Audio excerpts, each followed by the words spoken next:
Bonsoir à tous, vous êtes sur Monaco Info. Merci de finir le week-end avec nous. Et à la une ce dimanche, il y a d'abord une victoire pour Monaco, 2-1 face à Auxerre cet après-midi en 32e de finale de Coupe de France. Un match en partie bien maîtrisé par les hommes du Rocher qui se qualifient donc pour les 16e de finale. Eux n'ont certainement pas manqué ce match. Julien et Norbert Siri, l'historien attitré de l'AS Monaco, et son fils publient la 3e édition de Dagemounégout, la Bible du club de la Principauté. Le duo nous a accordé une interview. Au chapitre Noël, vous reste-t-il encore des cadeaux à acheter? Si vous êtes en panne d'idées de dernière minute, nous vous aiderons à y voir plus clair. Nos reporters sont allés faire le tour des commerces en ville, l'occasion aussi de découvrir les meilleures animations des quartiers. Notre série de reportages à suivre. Dans ce journal également, l'aventure vécue par une classe du collège FANB qui, à l'initiative de leur professeur de SVT, a élaboré un livre de recettes anti-gaspillage et s'est retrouvé nommé et récompensé aux Gourmand Awards en Arabie Saoudite. Une belle histoire à découvrir dans quelques minutes. Enfin, nous finirons en musique avec l'ultime concert de la voûte de l'année. Hier soir, c'est la trompette qui s'est emparée de l'esprit de Noël. C'est l'info de la journée, je le disais, l'AS Monaco FC vient de battre 2-1 le club d'Auxerre cet après-midi en 32e de finale de Coupe de France. Un match bien maîtrisé par les hommes de Sébastien Pocognoli, les 30 premières minutes, un peu plus difficile ensuite, mais l'ASM a finalement éliminé les Auxerrois sur leur terrain grâce à un doublé de Mika Virette. Monaco se qualifie donc pour les 16e de finale de la Coupe de France. Le tirage au sort est attendu ce soir à 19h45. Nul doute que faisaient également partie des milliers de supporters monégasques qui étaient derrière leur téléviseur cet après-midi. Julien et Norbert Siri, le second est l'historien attitré de l'AS Monaco, auteur de nombreux ouvrages, dont celui du centenaire l'an dernier. Il revient avec la 3e édition de Dagemounégout aux éditions Style et Libéraux, une véritable encyclopédie qui retrace l'histoire du club de la Principauté et qu'il a écrit avec son fils Julien, donc il y a près de 30 ans. Les deux hommes étaient nos invités en début de semaine. Je vous propose de revivre cet entretien mené par Émilie Rousseau. Bonsoir messieurs. Bonsoir Émilie. Bonsoir. Vous publiez une nouvelle édition de Dagemounégout, la dernière remontée à il y a 20 ans déjà. 2005 exactement, 2005 avec déjà Style Libéraux édition. Et effectivement, on s'est dit qu'après 20 ans et à l'occasion du centenaire qui s'est déroulé l'an dernier, on pouvait faire une mise à jour intéressante. Voilà. Donc c'est ce qui nous a motivés pour remettre à jour cette édition. C'est un véritable trésor d'informations, on peut le dire, c'est la Bible de l'AS Monaco. Comment on travaille sur un tel ouvrage ? Alors, comment on travaille déjà ? C'est un travail annuel, voire même hebdomadaire pour mon père qui met à jour toutes les archives après chaque match. Ça, c'est une chose. Et puis, je pense qu'il faut quand même dire aussi que la toute première édition qui date de 98 et qui avait été faite à l'occasion des 50 ans de professionnalisme à Monaco, on avait réussi à récupérer les archives d'un journaliste de France Football, Jean-Jacques Vierne, qui donc, c'était à l'époque, j'étais étudiant en journaliste et j'avais fait un stage à la rédaction de France Football. Et donc il m'avait mis à disposition ces archives. Et de là, en fait, était née l'idée, entre ces archives-là et le fait que mon père, depuis déjà, je ne sais pas combien d'années, écrivait des articles et des chroniques pour la Gazette des supporters de l'AS Monaco. Voilà, moi, à un moment, je suis rentré, j'ai dit pourquoi on ne mettrait pas tout ça ensemble ? J'étais censé compléter avec des interviews. Et voilà, ça donnait le tout premier, la toute première édition.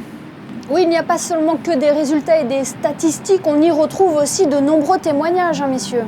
Oui, on a aussi beaucoup de témoignages, évidemment, comme j'avais eu la chance en 1975 de débuter comme prof de français au nouveau centre de formation de l'AS Monaco. Ça m'a permis de connaître des élèves qui sont devenus ensuite des grands footballeurs et avec lesquels j'ai conservé de bonnes attaches. Et donc il est facile d'obtenir leurs interviews en dehors des interviews de ceux des footballeurs vedettes qu'on a pu avoir, et ça c'est Julien qui s'en est occupé, on a pu avoir Glenn Hoddle, on a pu avoir Arsène Wenger. C'est un ouvrage qui est fait par des passionnés, pour des passionnés, mais pas seulement. On le disait tout à l'heure, c'est une véritable Bible sur l'AS Monaco.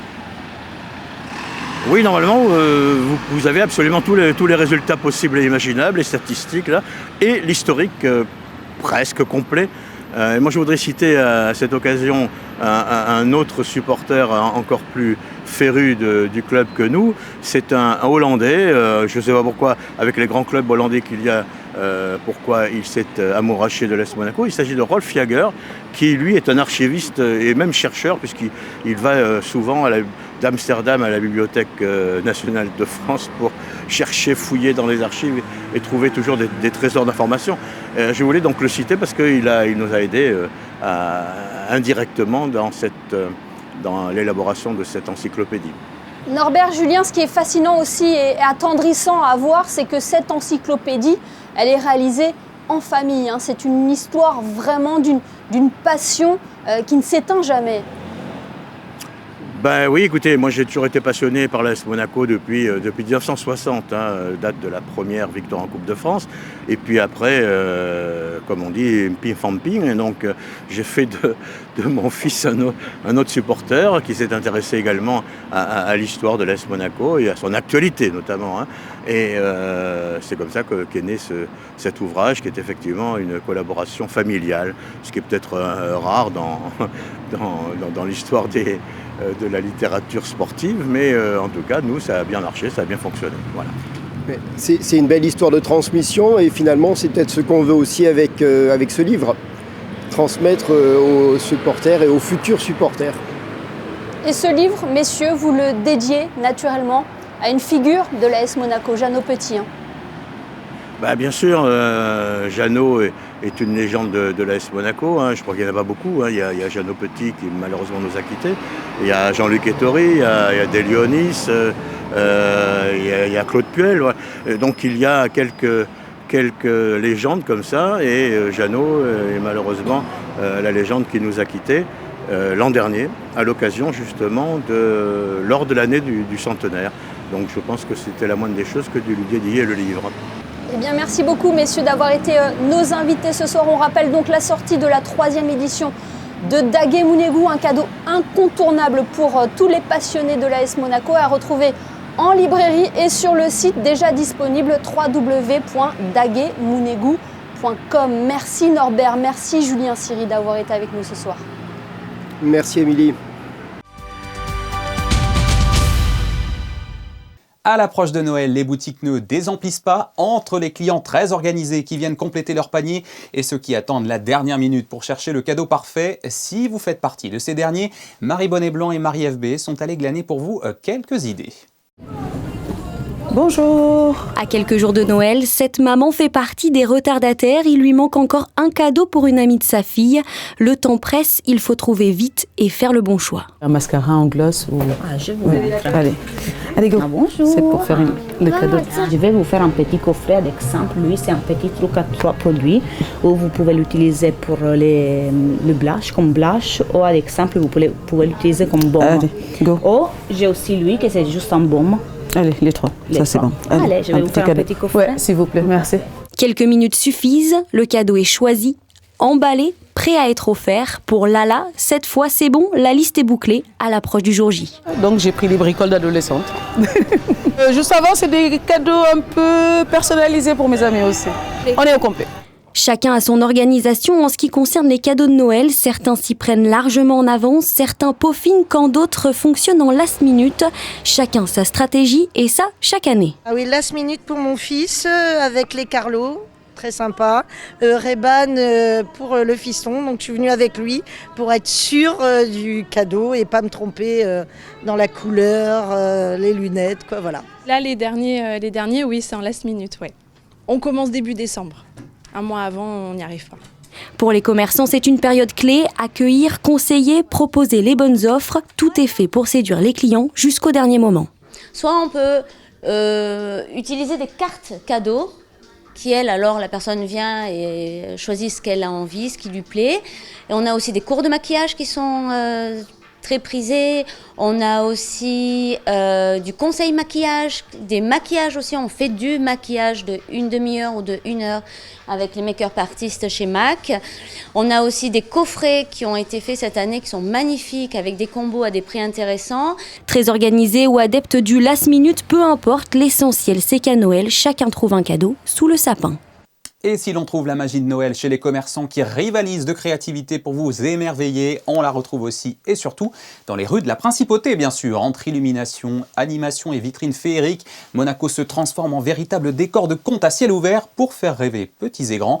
Marie Bonnet-Blanc et Jean-Alexandre Dordet ont repéré les meilleurs spots. Regardez. Les rues brillent, résonnent et s'animent de jour comme de nuit. Cette année, pour les fêtes de fin d'année, la Principauté s'est parée de 1000 lumières et animations. En collaboration avec le gouvernement, l'Union des commerçants a souhaité transformer Monaco en un véritable décor de Noël. Au Larvoto, dans la partie supérieure, sur la place Anne-Marie Campora, il y a un chalet dans lequel les enfants vont pouvoir trouver le Père Noël, vont pouvoir poster la lettre du Père Noël. Il y a d'autres attractivités, il y a un trampoline, il y a plein de choses pour les enfants. Les gens aujourd'hui, grâce à cette déambulation, ils voient exactement ce qui se passe. Parce qu'avant, c'était le contraire. Ils devaient se rendre à un endroit où il y avait une animation. Non, aujourd'hui, on va vers eux. Par exemple, Monacoville, pareil, il ne faut pas oublier le quartier de Monacoville. Il y a de la sonorisation qui a été mise en place dans toutes les rues de la Principauté, justement pour donner une ambiance chaleureuse qui, j'espère, va vraiment être au rendez-vous pour tous les gens qui vont venir à Monaco.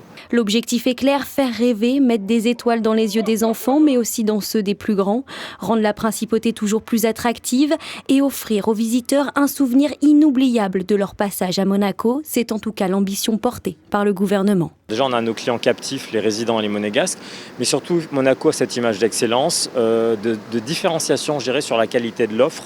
Et dans l'offre, c'est l'offre globale, il n'y a pas que la qualité des commerces, l'accueil des commerçants, c'est tout ce qui va autour, c'est l'ambiance qu'on est capable de créer pour, je dirais, insuffler l'esprit de Noël en Principauté. Une magie de Noël qui opère chaque année et qui reste un moment particulièrement attendu, notamment par les plus petits qui l'espèrent et la préparent tout au long de l'année. J'ai fait des clochettes parce que pour moi, Noël, ça signifie être en famille, partager un bon moment entre familles et avoir de la générosité entre les autres. C'est d'avoir des cadeaux, c'est de manger avec la famille. Ces nombreuses animations bénéficient également aux commerçants dans une période déjà stratégique pour l'activité. Ils constatent une hausse notable de la fréquentation dans les rues et les boutiques. Quand on est commerçant dans cette rue, on est très content parce qu'on ressent vraiment la magie de Noël. Il y a les décorations dans la rue qui sont beaucoup plus présentes. Nous avons des animations comme les gospels, c'était vraiment très très très sympa pour tout le quartier de la Condamine et partout dans Monaco. On a eu les lutins, on a eu les magiciens, le Père Noël. Donc c'est vraiment, ça représente vraiment la magie de Noël et c'est important pour nous. Donc on est vraiment contents. Les animations se poursuivent jusqu'au 3 janvier. Le programme détaillé est à retrouver sur le site Mon Service Public de Monaco. Et dans le programme des animations, justement, je vous propose maintenant de découvrir un atelier glaçage. Sarah Incari et Massimo Piantoni ont rejoint les petits biscuitiers en herbe cet après-midi au village de Noël. Attention, ça risque de vous donner faim. En plein cœur du village de Noël, Alice a transformé le chalet animation en fabrique à biscuits. La biscuitière a enfilé son tablier, installé le matériel, déposé les gâteaux cuits préalablement et peut enfin accueillir les enfants. Et on va frotter ses mains. Vas-y, attends, j'y vais. Après s'être nettoyé les mains, les 8 petits chefs prennent place autour de la table et écoutent attentivement les consignes. Vous avez vu là, mon petit pic, il est tout cracra. Donc je vais l'essuyer avec mon petit bout de papier qu'on a devant. Et là, je reprends. Je me remets dans le centre de mon point rouge et je tire vers le haut. Place maintenant à la pratique. Je fais une boule et là, je fais les traits. Est-ce que c'est difficile à faire ? Non. Pourquoi ? Parce que j'ai juste à faire le contour en suivant. Et après, j'ai juste à faire comme si je coloriais tout à l'intérieur. Geste assuré, les participants se familiarisent sans difficulté avec la poche à douille, de quoi impressionner la professionnelle. Ils apprennent vite ? Oui, très vite. Très vite, plus vite que les adultes qu'on a en formation. Là, on leur a appris à faire vraiment du glaçage simple, donc vraiment en 2D, en donnant un peu des différents aspects, en faisant des zigzags, en faisant des petites étoiles, en s'amusant vraiment avec le glaçage. Et les parents, jamais bien loin, l'assurent, ils testeront la recette à la maison. On va la garder, on va le faire peut-être tous les ans comme petite tradition de Noël. 30 minutes se sont écoulées, les mini-pâtissiers repartent avec leur petite douceur à déguster rapidement ou pas. Un, non, je vais pas le manger. Un, oui. Pourquoi il y en a un que tu vas pas manger? Lui, je vais l'accrocher au sapin. Voilà, prochains ateliers au même endroit demain, lundi 22 décembre, entre 14h et 18h. Écoutez maintenant la belle aventure d'une classe du collège FANB. L'an passé, des élèves de l'établissement se sont vus proposer par leur professeur de SVT de se lancer dans l'élaboration d'un livre de recettes anti-gaspillage, un travail de longue haleine qui vient d'être couronné lors de la cérémonie des Gourmand Awards 2025 à Riyad, en Arabie Saoudite. Le récit de Patricia Navarro sur les images d'Arnaud Imbert. J'ai proposé 2 recettes. Donc la première, c'était des cookies aux épluchures de carottes. Et la seconde, c'était un amuse-bouche avec des queues de haricots verts. Moi, j'ai proposé les chips d'épluchures de pommes de terre et de légumes. Des pots de pastèques confites. Ils sont collégiens, créatifs et désormais primés à l'international. Ces élèves du collège FANB viennent de recevoir l'un des plus prestigieux prix du monde culinaire, le Gourmand World Cookbook Award, une récompense pour un projet aussi gourmand qu'engagé, la création d'un livre de recettes anti-gaspillage, imaginé et réalisé par les élèves sous le regard bienveillant de leur professeur de SVT et avec l'aide précieuse du chef étoilé Marcel Ravin. Chaque élève a apporté sa pierre à l'édifice, chacun avec sa propre recette. On nous a demandé de réaliser des plats, mais sans gaspiller et sans jeter de la nourriture. Donc utiliser tout ce qu'on pouvait sans rien jeter à la poubelle. Alors j'ai réfléchi, qu'est-ce qui serait le plus anti-gaspi et le plus original, parce que à peu près tout le monde mange de la viande et des légumes. Alors, s'il y a des restes, ce serait bien de les utiliser. Alors, j'ai proposé un bouillon d'os qui reprend la carcasse de poulet et les fans de légumes. Et voilà. Un projet pédagogique ambitieux sur plusieurs mois, suivi de près par l'équipe éducative, a commencé par Franck Fantino, le directeur d'FANB, qui a accompagné les élèves à chaque étape jusqu'à Riyad, où il s'est rendu pour recevoir le prix. C'est vraiment exceptionnel de pouvoir rentrer avec cette récompense. En fait, à l'origine, c'est vraiment un projet d'une enseignante, Madame Estini, de 6e, qui s'est lancée dans juste la semaine européenne pour la réduction des déchets et qui a proposé à ses élèves de faire des recettes anti-gaspillage. C'est important pour nous que les professeurs proposent des projets qui les réunissent. Et c'est vrai que sur ce projet-là, on l'a vu, ils comparaient leurs recettes, ils s'étonnaient des recettes des uns des autres. Et puis, quand derrière, on a eu l'arrivée du chef Marcel Ravin, qui est aussi à l'origine de l'ampleur de ce projet, et qu'on remercie chaque jour pour son implication. Mais ils se sont aussi retrouvés, qu'est-ce qu'il t'a dit toi le chef, et qu'est-ce qu'il a rajouté, et puis voilà, ça a vraiment ajouté un esprit de groupe. Confiance en soi, travail d'équipe, créativité, conscience écologique, tous les élèves ayant participé ont beaucoup appris au cours de cette aventure. Je n'imaginais pas qu'on aurait, depuis une petite recette, arrivé à un prix à Riyad. J'ai trouvé ça très enrichissant pour tout le monde, car même les personnes qui, par exemple, ne cuisinaient pas beaucoup, en l'occurrence moi, je me suis vraiment mis à chercher des recettes, à cuisiner, à trouver vraiment un moyen pour remplir cette mission. Est-ce que ce type de projet, ça resserre les liens ? Je pense que oui, parce qu'on essaie tous de partager nos recettes et de s'aider entre nous pour découvrir ce qu'on pense les autres de nos recettes et de ce qu'on aime bien manger. Avec des idées, de l'engagement et beaucoup de passion, ces élèves du collège FANB ont prouvé que même les plus jeunes pouvaient faire bouger les lignes et que lutter contre le gaspillage peut parfois mener jusqu'aux plus grandes récompenses. Très beau travail, bravo à eux. L'AMCA, l'association monégasque pour la connaissance des arts, a organisé cette semaine une conférence au Théâtre des Variétés avec pour thème l'art de se montrer, le costume comme langage du portrait. Un sujet, vous l'aurez compris, assez équivoque, développé sur place par un spécialiste, l'historien Serge Lega.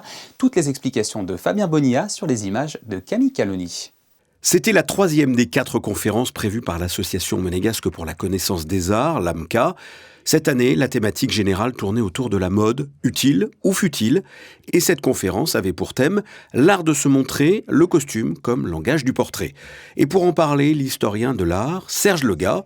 Cette rencontre portait sur la manière dont vêtements, accessoires et codes vestimentaires participent à la construction du portrait dans l'histoire de l'art. Ce soir, je vais parler du portrait et du costume. Le costume qui est évidemment un marqueur social et de voir un petit peu comment justement le costume va montrer aussi l'évolution de la société, comment par exemple les hommes s'habillaient en rouge jusqu'au XVIe siècle et à partir de la Réforme, eh bien, même les princes catholiques vont suivre l'austérité lancée par les protestants et vont abandonner le rouge pour le noir ou à la limite pour le bleu, ce qui explique aussi par exemple pourquoi on habillera les petits garçons en bleu et les petites filles en rose. Par exemple aussi, je vais essayer de montrer comment arrivent certaines modes et comment certaines femmes peuvent lancer la mode. Par exemple, la mode des décolletés vertigineux, eh bien, c'est la première favorite royale, Agnès Sorel, qui était la maîtresse de Charles VII et qui fut la première maîtresse officielle que les rois de France ont connue. Eh bien, c'est elle qui lance cette mode extravagante, des grands décolletés, des traînes qui feront 8 mètres de long, l'idée de s'épiler les sourcils, de s'épiler le front. C'est-à-dire qu'on a vraiment avec Agnès Sorel, et c'est aussi assez intéressant, ce que de nos jours on appellerait une influenceuse. Une multitude d'anecdotes passionnantes. Après cette soirée, la dernière conférence de ce cycle consacré à la mode, le 12 janvier, toujours au Théâtre des Variétés, la thématique, l'art du costume de scène. Allez, de la musique pour finir en beauté. Le public était une nouvelle fois au rendez-vous hier soir à l'église réformée pour le dernier concert de la voûte de l'année. Concert sous le signe de Noël, bien sûr, qui a mis à l'honneur la trompette. Un moment magistral auquel ont assisté Sarah Nkari et Arnaud Imbert. Noël a du souffle à l'église réformée. Pour l'ultime représentation de l'année, la pianiste Catherine Nikitine et le violoniste David Lefebvre ont accueilli dans ce qui est devenu leur seconde maison le talentueux Mathias Persson. Pour l'ouverture, le trompettiste solo de l'Orchestre Philharmonique de Monte-Carlo a choisi Trompette Voluntari d'Henri Purcell, un morceau ancré dans le cœur des Monégasques. Je l'ai interprété pour les 700 ans de la principauté de Monaco. C'était en 1997, il me semble, pour la rentrée de le prince Régnier. Donc, quand il est rentré dans la cathédrale, on a joué ça avec accompagnement orgue, comme ça sera joué ce soir.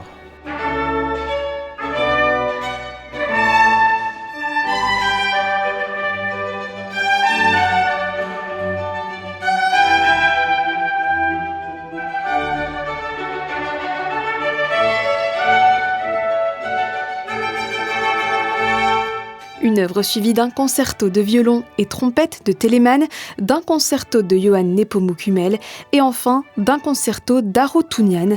Un programme qui a attiré un large public dans l'intimité de l'église réformée où le duo fondateur des concerts de la voûte expérimente depuis 1 an une nouvelle approche du concert classique plus accessible. C'est la fin de notre première année, on va dire, civile des concerts de la voûte, puisque nous avons débuté en janvier 2025. Donc c'est un double événement, si je puis dire. Fêter cette première année de concerts.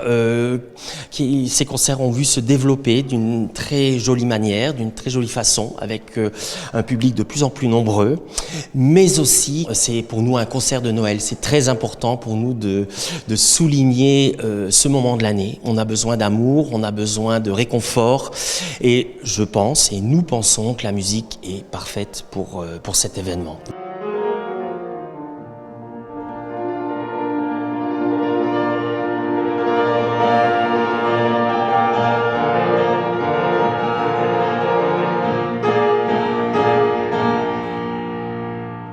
La musique, vecteur de magie, d'émotion et d'évasion.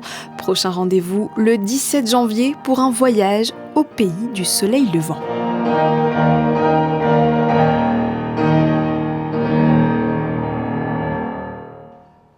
Magnifique. Et c'est sur cette note que s'achève ce journal. Merci à vous de l'avoir suivi et merci pour votre fidélité à notre antenne. Dans un instant, Marie Bonnet-Blanc pour les prévisions météo du début de semaine. Demain, vous retrouverez Christophe Paco pour un nouveau JT. Je vous laisse sur la suite de notre rétrospective des meilleures photos de l'année capturées par nos photographes. Ce soir, ce sont celles du mois de mars 2025. Passez de joyeuses fêtes de Noël, belle semaine à Monaco et je vous dis à vendredi prochain.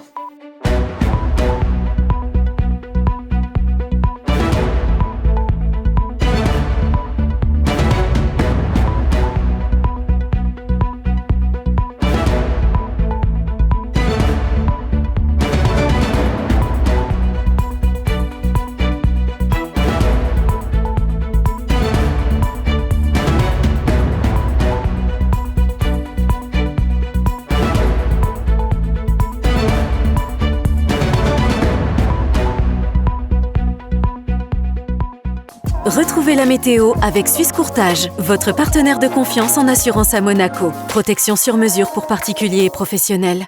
Bonsoir à tous, je suis ravie de vous retrouver afin de faire le point sur le temps de demain. Ce début de semaine sera sous la grisaille et quelques averses. Demain, côté température, il fera 11 degrés demain matin et jusqu'à 13 degrés dans l'après-midi. Nous souhaiterons une très belle fête à tous les Xavier et ce sera la journée mondiale des mathématiques, l'occasion de promouvoir cet apprentissage. C'était la météo avec Suisse Courtage, votre partenaire de confiance en assurance à Monaco. Protection sur mesure pour particuliers et professionnels.